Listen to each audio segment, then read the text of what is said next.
Halo adik-adik, Assalamualaikum. Perkenalkan, nama kakak adalah Kak Nabila. Di sini, Kak Nabila mau ngajak kalian nih untuk mengenal apa aja sih bagian-bagian rumah itu. Tapi sebelum kita mengenal bagian-bagian rumah, Kak Nabila mau tanya nih, apa sih rumah itu ya adik-adik? Nah, jadi rumah itu adalah sebuah bangunan yang dijadikan untuk tempat kita tinggal, tempat kita untuk beristirahat, tempat kita untuk berkumpul bersama ayah dan bunda. Nah, sekarang Kak Nabila mau tanya nih, pada rumah di samping Kak Nabila ini ada bagian-bagian rumah apa saja sih kira-kira ya?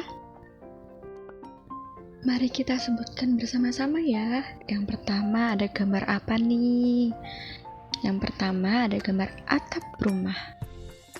Siapa yang tahu apa sih fungsi atap rumah? Jadi, fungsi dari atap rumah adalah untuk melindungi kita dari panasnya sinar matahari dan agar kita tidak kehujanan. Jadi, kita bisa lebih merasa aman ada di dalam rumah.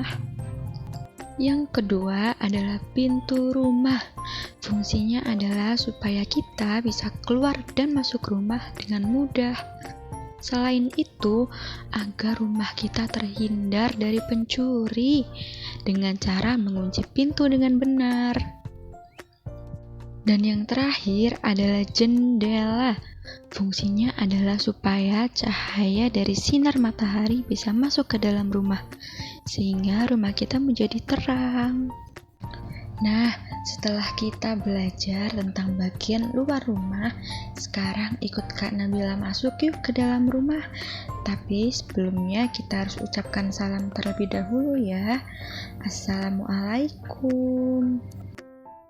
Sebelum kita masuk pada ruangan yang pertama, Kak Nabila mau tanya nih, ruangan apa ya kira-kira yang biasanya dibuat duduk oleh para tamu yang datang ke rumah kita? Ruangan apa ya itu adik-adik?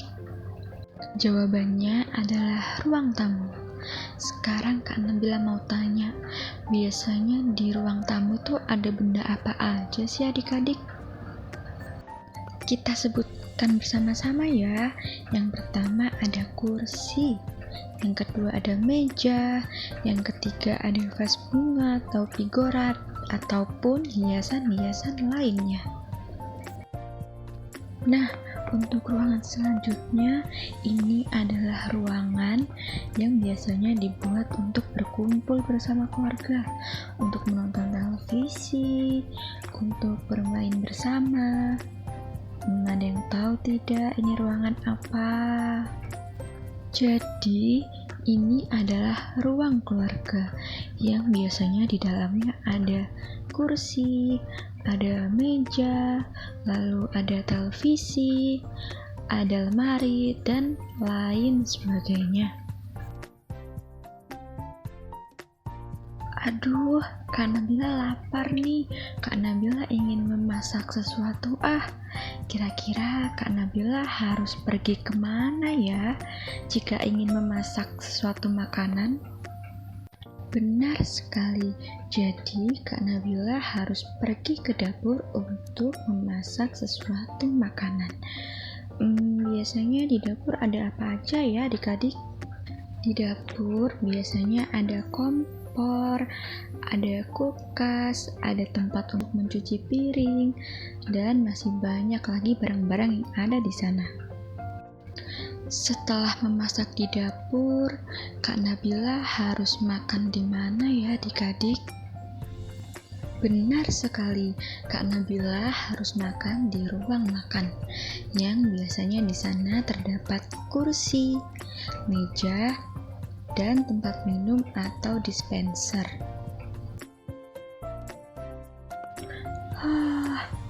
Kak Nabila mengantuk sekali nih adik-adik. Kak Nabila ingin tidur. Kira-kira kalau kita tidur kita harus pergi kemana ya? Jadi kalau adik-adik mengantuk, kita kita harus pergi ke kamar tidur, yang di sana terdapat tempat tidur yang empuk sekali. Ada lemari untuk menyimpan pakaian dan ada meja untuk kita belajar. Bangun tidurku terus mandi, tidak lupa menggosok gigi. Nah adik-adik, Kak Nabila sudah bangun nih sekarang. Saatnya kita untuk mandi. Nah, di kamar mandi ini ada apa aja sih kira-kira? Jadi di kamar mandi ada bak mandi, ada WC, dan ada tempat untuk menyimpan handuk. Dan yang terakhir adalah ruangan yang digunakan untuk menyimpan kendaraan seperti mobil, seperti sepeda maupun sepeda motor. Ayo, ruangan apa nih? Betul, jadi ruangan ini adalah garasi yang dimana kita bisa menyimpan mobil ataupun sepeda. Wah, ternyata adik-adik hebat ya, bisa menyebutkan semua bagian-bagian yang ada di rumah. Pesan Kak Nabila, kalian jangan lupa untuk rajin ya membersihkan rumah agar rumah kita tetap terlihat indah dan bersih. Kak Nabila pamit undur diri dulu ya. Nanti kita bertemu di pertemuan selanjutnya. Dadah, assalamualaikum.